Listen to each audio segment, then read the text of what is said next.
Today we are going to talk about overcoming YouTube fears.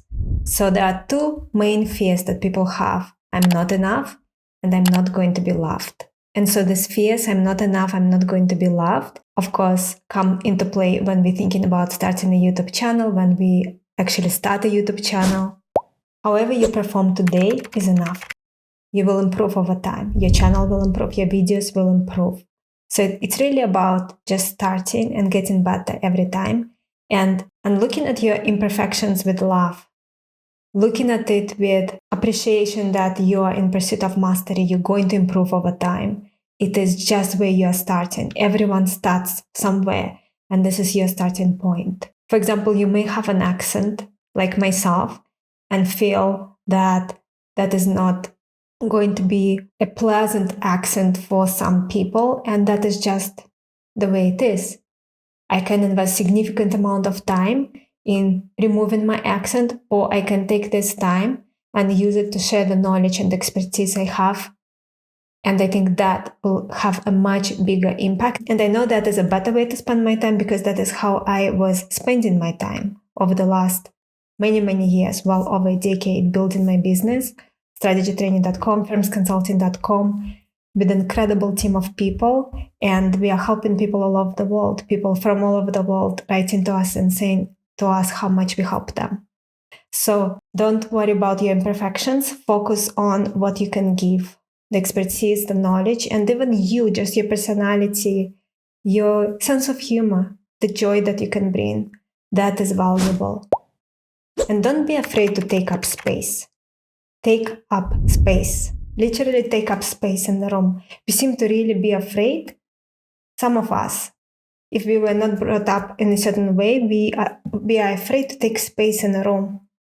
But there's lots of space in a room. Take it all. And there's lots of space on YouTube. Take it all. Start your channel. Start multiple channels if you want. Talk about things you care about. Take up space.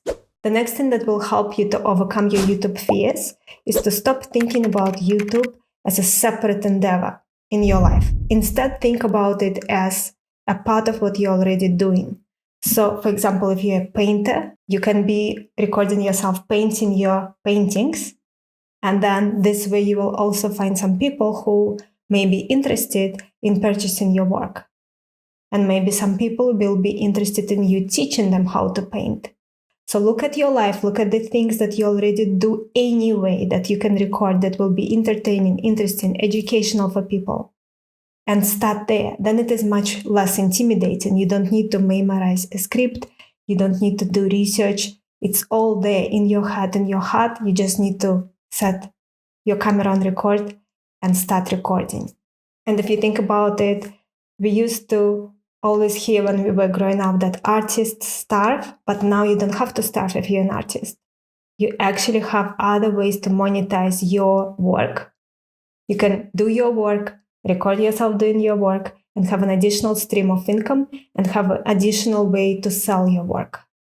And that is your YouTube channel and can be also your website, your newsletter, all the things that come to it once you start looking at your YouTube channel as a part of your system, part of your business, of how you deliver value to the world. The next thing that will help you overcome your YouTube fears is the fact that we live in this incredible time period right now when no one expects you to have highly edited videos. You don't even have to edit if you don't want to. You can record and put it out.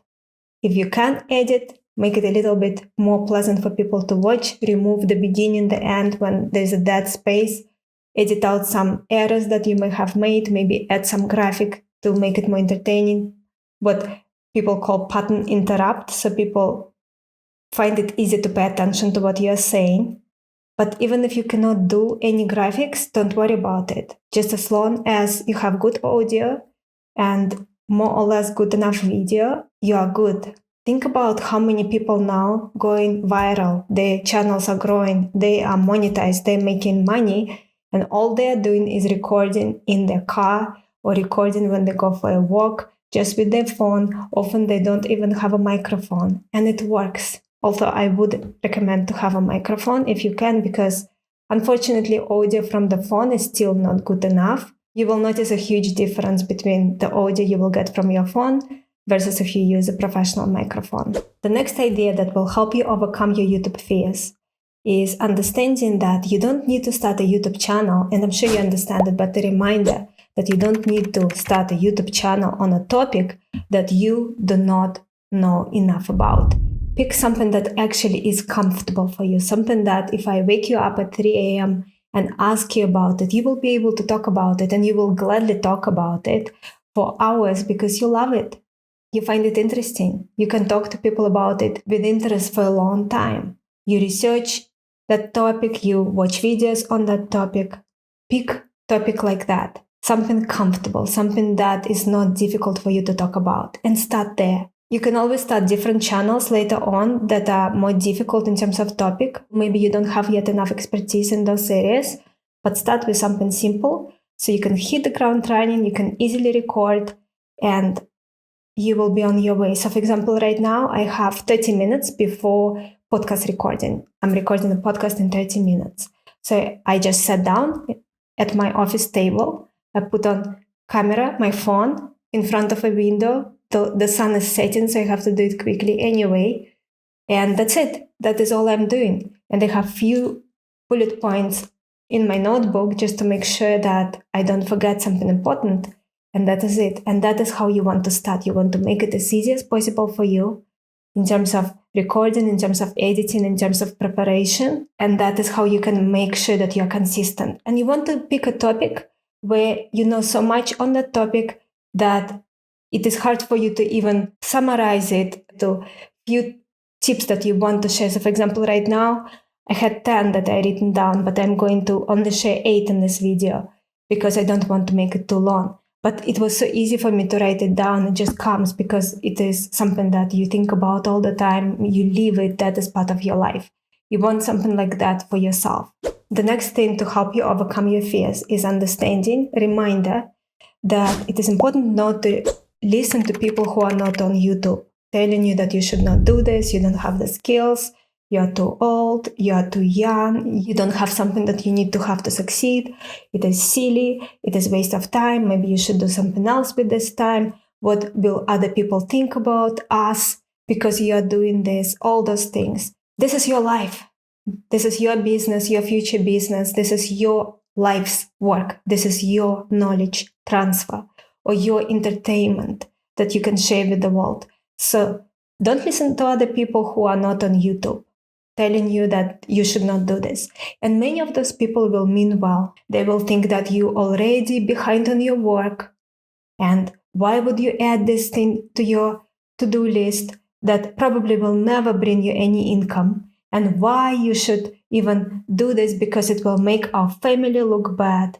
I don't want you to do this. It will take time away from me, things like that. You don't know how people think. They say one thing, they think another thing, but many of them will care about you and will mean well, but they don't know what drives you to do this. They don't have that drive within you to do this, and therefore, how can they advise you should you do this or not?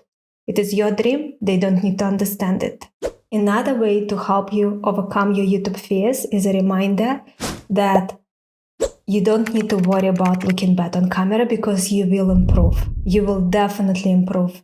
The more you do this, the more you practice and the more you try to improve, the more you will improve. I actually recorded a video. I will include it somewhere on the screen, which you can watch with a lot of very powerful tips that guaranteed, I'm 100% sure they will help you improve how you look on camera if you apply them. Because I have battle tested it for such a long time and my clients are using it, it works. If it doesn't work for you, you will be a huge exception. So I would highly recommend it. The bottom line is you will get better on camera. You will definitely get better on camera. So don't let it stop you. Just start. You have no idea how many people actually afraid to be on camera. It is such a common fear. It's just about overcoming that fear, starting to work on yourself, your presentation skills, your speaking skills, and you will get better. And there are many things you can do, and we can talk about it in other videos, how you can improve. But just by starting, just by doing this work, you will improve even without doing anything extra. And there are many things that you can do to speed up that improvement. And the last thing that will help you overcome your YouTube fears is understanding a reminder that no one is really thinking that much about us. People are falling asleep thinking about themselves. Then they wake up in the middle of the night thinking about themselves and things in their life. And they wake up in the morning thinking about themselves. And they daydream during the day thinking about themselves. They may sometimes feel a little jealous or angry when they see someone who they think doesn't have more skills than them or is not better than them and achieved something, and they may get angry a little bit for a brief period of time, but they don't really think much about you. So don't worry about it. Don't worry about what other people think. I think that as long as your intention is to help people, make the world better, share your knowledge, or entertain, bring the joy, bring some value to the world, you cannot lose. You come in with that intention, you cannot lose. That is such a powerful intention. That is what matters. It doesn't matter what people think. There are always going to be people who are very critical, who will say very, very bad things. I will give you an example. So, for example, I have written many books. Many of the books became bestsellers on Amazon. And when I'm thinking about some of them, I'm thinking about specific comments that people left that were so unfair. So, for example, one person was saying, this is a woman and her business is a one-man business, which is obviously not true because I have a wonderful team and I work with wonderful people. And you can even see that some of my programs are not with me. In fact, most of the programs, of course, are not with me on strategytraining.com. Anyway, it was just a lot of lies in that comment, but it was hurtful to me. And the point is that there are always going to be people like that. And what was especially hurtful to me is that I gave away an amount of value that equal to a lot more than what I was charging for it, $9.99 on Amazon for Kindle. It was basically taking a very high ticket program and then packaging it into a book and giving it as a well-thought, structured way of learning a skill that you cannot learn basically anywhere else. And the fact that some people actually wrote something bad about this book when I was basically giving it away was so hurtful. And it made me realize that no matter what you do, people will find a reason why they are not happy. And so it's so important to just stop thinking about what they think and focus on your intention, focus on your contribution to the world. I hope what I shared with you today will help you overcome your YouTube fears. There is really nothing to fear. It is your life. It goes so fast. Day after day after day, and the older you become, the faster it goes. So don't let the days pass by. If you feel in your heart that you want to be a creator, that you want to have a business where you share your knowledge or you entertain people, you do something where you create some kind of art and you are on YouTube, you have a channel, maybe as part of your business overall, or maybe just almost as a standalone business, as your main thing that you do, don't let anyone stop you. Follow your heart. Always follow your heart. In my experience, it will never lead you in the wrong direction. It will always lead you to where is the best place for you. And the bottom line is what you know, what you have to share is needed. There are people out there who need what you have and want to share on your channel. So don't let anyone, not yourself, not anyone else, stop you. Because if you have a desire in your heart to do something, then you have all the resources and all the talents and all the expertise you need to make it a reality. Dreams in our heart, it just gives us basically a direction where we need to go. So follow it, and I'm looking forward to see you in the next video.